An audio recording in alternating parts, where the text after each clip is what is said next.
I would like to call upon stage our visionary founder, Mohammad Farooq Ahmed, to share his thoughts. Thank you so much. আপনাদের ধন্যবাদ জানাচ্ছি যে আপনারা আসলে অনেক কষ্ট করে আমাদের এই প্রোগ্রামে আসছেন। তো বেসিক্যালি এই প্রোগ্রামটা কিন্তু আমাদের সবার, আমাদের টার্গেট হলো যে 6 মাসের ভিতরে আমরা 3000 মেম্বার করব। কারণ এইখানে আমাদের মেইন উদ্দেশ্য হলো, ফার্স্ট উদ্দেশ্য হলো যে আমাদের বিজনেস বাড়ানো। বিজনেসগুলো বাড়ানোর একমাত্র ওয়ে হলো যে আপনার নেটওয়ার্কটাকে আপনার এস্টাবলিশ করেন। নিজের নেটওয়ার্কটা আপনার যত বাড়বে তত আপনি এখানে আপনার বিজনেসের অপরচুনিটিটা বাড়ে। এবং এখানে যেহেতু সি লেভেলের লোকজন আছে, তার মানে কি আমার যে বিজনেস আছে সেই বিজনেসের যে গ্যাপগুলো আছে সেই গ্যাপগুলো যাতে আমরা ধরতে পারি সেটার ব্যবস্থাও এখানে হচ্ছে।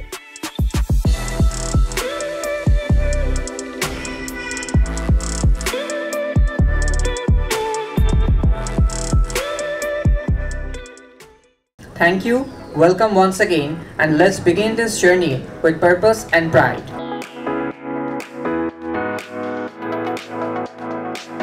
We love to talk, but আমাদের অ্যাকশন খুব কম থাকে।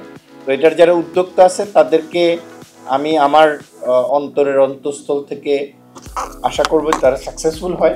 আমাদের এটার যারা উদ্যোক্তা তাদেরকে আমি বলবো এটাকে প্লিজ ইনস্টিটিউশনালাইজ করেন, প্রপার টিম সেট আপ করেন, নিজেরা এটা থেকে ডিকাপলড হন, লেট দেম রান ইট। আমরা এটা যত তাড়াতাড়ি করতে পারবো এটা তত সাকসেসফুল হবে।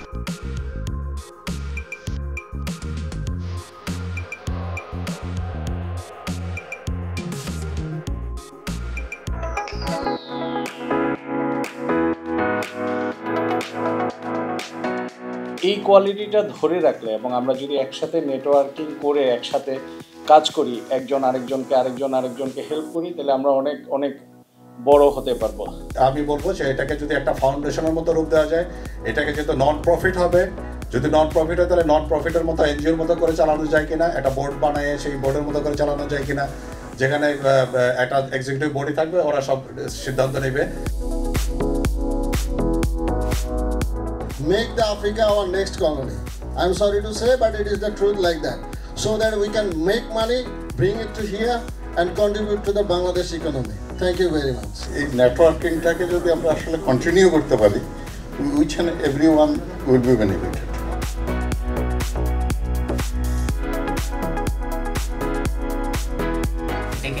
আমরা যাদেরকে অ্যাপ্রিশিয়েট করতে চাই, যারা শুরু থেকে আমাদের উপর ভরসা রেখেছেন, আমাদেরকে বিশ্বাস করেছেন। আমি একজন একজন করে স্টেজে ডেকে নিব, আপনারা কাইন্ডলি আমাদের স্টেজে চলে আসবেন।